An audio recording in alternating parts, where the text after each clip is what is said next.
Sheets introduce diversity pedagogy theory as a set of principles that point out the natural and inseparable connection between culture and cognition. In other words, to be effective English teachers, we must understand and acknowledge the critical role that culture plays in the teaching and learning process.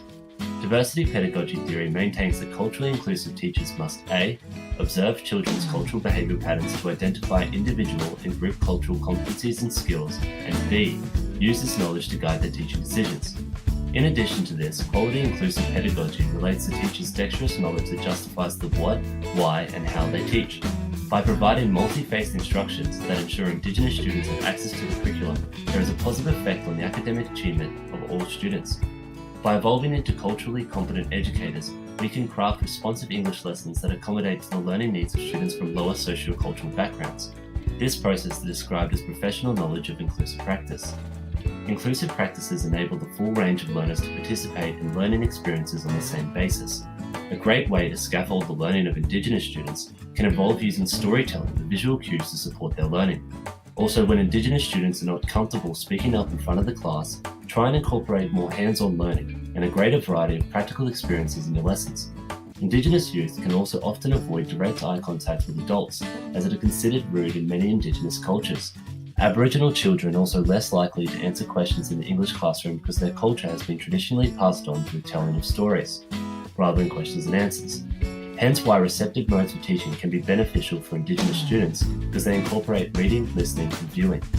From years 7 to 10, students are expected to understand how the selection of text structures is influenced by the selection of language mode, and how this varies for different purposes and audiences. Students also must be able to explain how language features, images, and vocabulary are used to represent different ideas and issues in text. One way to assist Indigenous students in developing their ability to evaluate how text structures can be used in innovative ways is to embed text from Indigenous authors.